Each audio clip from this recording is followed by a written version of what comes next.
여기 시험관 안에 바이러스가 있다고 가정하고 이대로 1년 동안 이 바이러스를 방치하게 되면 어떤 일이 일어나게 될까요? 결론부터 이야기하자면 아무 일도 일어나지 않습니다. 정확히는 바이러스가 분해되어 오히려 처음보다 바이러스의 수가 조금 줄어들게 되죠. 사실 너무 당연한 이야기처럼 들리겠지만 이는 당연한 일이 아닙니다. 왜냐면 세균을 시험관에 넣은 뒤 바이러스와 똑같이 방치할 경우 세균은 바이러스와는 달리 오히려 수가 더 늘어나기 때문이죠. 이는 우리가 생물이라고 부르는 것들의 특성 중 하나입니다. 세포 분열을 통해 수를 늘려나가는 것, 즉 스스로 수를 늘릴 수 있는 것들이 바로 생물이라는 거죠. 하지만 바이러스는 그렇지 않습니다. 세포 분열을 통해 스스로 수를 늘릴 수 없죠. 그리고 이렇게 스스로 수를 늘릴 수 없다는 건 당연하게도 바이러스가 생물이 아니라는 것을 뜻합니다. 사실 우리가 생물이라고 부르는 것들은 모두 7가지의 특성을 가지고 있는데요. 첫 번째 특성은 세포로 이루어져 있어야 한다는 겁니다. 세포는 세포막과 세포질로 이루어진 물질인데요. 사람의 경우 약 37조 개의 세포로 이루어져 있고요. 단세포 생물인 집신벌레는 세포막을 가진 하나의 세포로 이루어져 있죠. 하지만 바이러스는 그렇지 않습니다. 바이러스의 경우 세포막에 둘러싸여 있는 게 아니라 캡시드라고 불리는 동그란 모양의 단백질 껍질 안에 DNA나 RNA를 가지고 있죠. 첫 번째 특성부터 탈락이죠. 두 번째 특성은 물질 대사, 세포 내에서 생명을 유지하기 위한 화학 반응이 일어나야 한다는 특성인데요. 물질 대사에는 세포를 구성하는 물질을 얻기 위해 물질을 분해하는 이화작용과 반대로 분해한 물질로 단백질, 세포를 구성하고 있는 물질들을 합성하는 동화작용이 있습니다. 단순하게 생명체가 음식을 먹고 이를 이용해 생명을 유지하는 모든 활동을 물질 대사라고 하죠. 참고로 바이러스는 물질 대사도 할 수 없습니다. 물질 대사에 필요한 기관을 가지고 있지 않기 때문이죠. 그리고 세 번째 특성은 자극에 대한 반응입니다. 세포 외부의 환경이 변했을 때 이를 감지하고 반응할 줄 알아야 한다는 거죠. 예를 들어 침대에 누웠을 때 일어날 수 없게 되는 것과 주먹이 날아올 때 가드가 자연스럽게 올라가는 것 등이 이에 해당합니다. 네 번째 특성은 항상성인데요. 항상성은 생명체가 몸속 환경을 항상 일정하게 유지하려고 하는 특성을 말합니다. 예를 들어 더울 때 땀을 흘려 체온을 낮추려고 하는 것과 추울 때 근육을 떨게 만들어 체온이 올라가도록 하는 게 이에 해당하죠. 다섯 번째는 앞에서 이야기한 세포 분열입니다. 손톱을 깎아도 계속 자라나는 것과 머리에서 머리카락이 자라나는 것도 모두 세포 분열이 일어나기 때문이죠. 여섯 번째는 생식과 유전입니다. 사실 이 부분은 말 안 해도 알죠. 이 특성은 무성생식과 유성생식으로 나눌 수 있는데요. 무성생식은 집신벌레나 아메바와 같은 단세포 생물이 스스로 몸을 나눠 자손을 만드는 것을 이야기하고요. 유성생식은 암수가 만나 자손을 만드는 것을 말합니다. 그리고 이 과정에서 자연스럽게 생물의 DNA가 다음 세대의 자손에게 이어지게 되죠. 그리고 마지막으로 7번째는 적응과 진화입니다. 여기서 적응은 외부의 환경에 맞춰 습성, 행동을 바꾸는 것을 말하고요. 진화는 이 적응을 넘어서서 이전과는 또 다른 새로운 종으로 거듭나는 것을 말합니다. 예를 들어 북극여우와 사막여우는 모두 같은 여우지만 북극여우의 경우 추운 곳에서 생활하기 때문에 열이 밖으로 새는 걸 막기 위해 작은 귀를 가지는 쪽으로 진화했고요. 사막여우의 경우 열이 많은 환경에 적응하기 위해서 귀의 크기를 키워서 열을 최대한 밖으로 방출하는 쪽으로 진화했죠.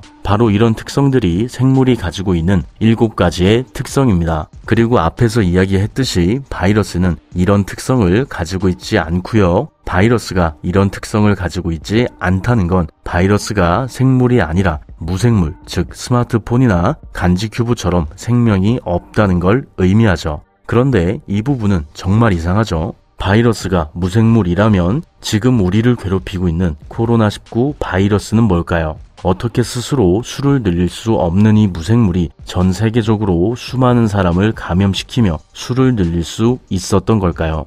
이 비밀은 바로 기생에 있는데요. 사실 바이러스의 가장 이상한 점이 바로 이 부분입니다. 바이러스의 경우 다른 세포에 기생하지 않은 상태에서는 생물이 가지고 있는 특성들을 가지고 있지 않지만 다른 세포에 기생하는 순간부터 생물이 가지고 있는 7가지의 특성을 모두 가지게 됩니다. 기생을 통해 무생물에서 생물로 변하게 되는 거죠. 그렇다면 바이러스는 어떻게 다른 세포의 기생해 생물로 변하게 될까요? 대표적으로 코로나19 바이러스를 예로 들어보자면 코로나19 바이러스는 감염자의 재채기나 호흡으로 생기는 비말을 이용해 감염되지 않은 다른 사람의 몸속 호흡기로 들어가게 됩니다. 그 후 호흡기에 세포에 붙어 세포막과 융합해 세포막을 뚫고 자신의 RNA를 세포 내부로 집어넣는데요. 여기서 RNA는 리보솜의 명령을 내려 단백질을 합성하는 역할을 하죠. 이는 단순하게 취사병과 간부, 매뉴얼에 비유할 수 있습니다. 취사병의 경우 자기 마음대로 음식을 만드는 것이 아니라 매뉴얼을 본 간부의 명령에 따라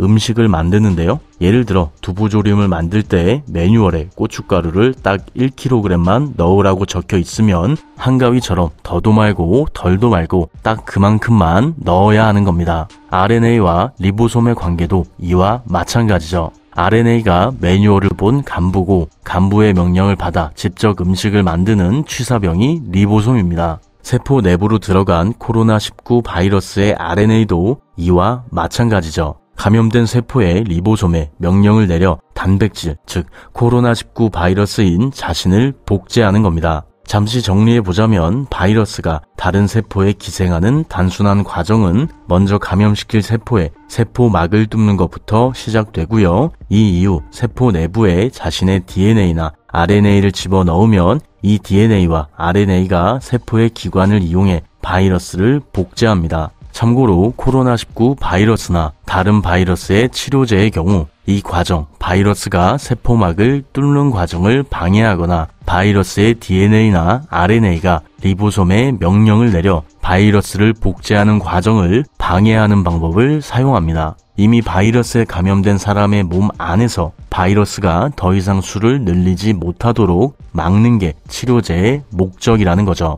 그리고 반대로 백신의 경우 바이러스에 감염되지 않은 건강한 사람에게 미리 바이러스에 대한 정보를 줘서 항체를 만들 수 있게 해주는 게 목적입니다. 그래서 백신을 통해 항체를 가지게 되면 바이러스가 몸에 들어왔을 때 곧바로 면역 반응이 일어나게 되고요. 이로 인해 바이러스가 다른 세포에 기생조차 할 수 없게 됩니다. 어쨌든 바이러스는 이런 방법, 즉 기생을 이용해 생물이 가지는 특성 7가지를 모두 가지게 되고요. 비로소 무생물에서 생물로 바뀌게 됩니다. 사실 이런 특징 때문에 지금까지도 바이러스가 생물인지 무생물인지에 대한 논의가 계속되고 있고요. 이로 인해 바이러스는 생물과 무생물의 중간이라는 어색한 카테고리로 분류되고 있죠.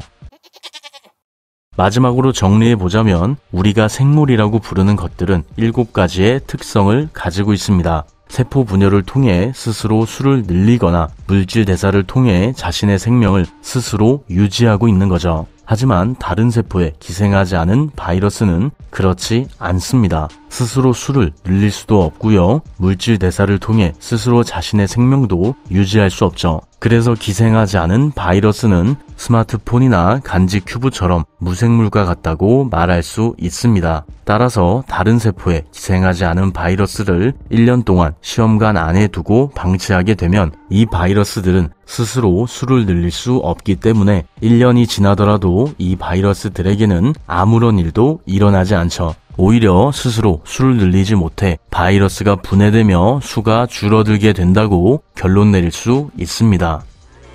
영상 봐주셔서 감사합니다. 구독과 좋아요, 알림 설정 잊지 마시고요. 이 영상은 여러분께 책을 나눠드리기 위해 제작되었습니다. 자세한 신청 방법과 신청 기간은 따로 영상으로 안내해드리도록 할게요. 그럼 내일도 조금 더 행복한 하루 되길 바라겠습니다. 윤맨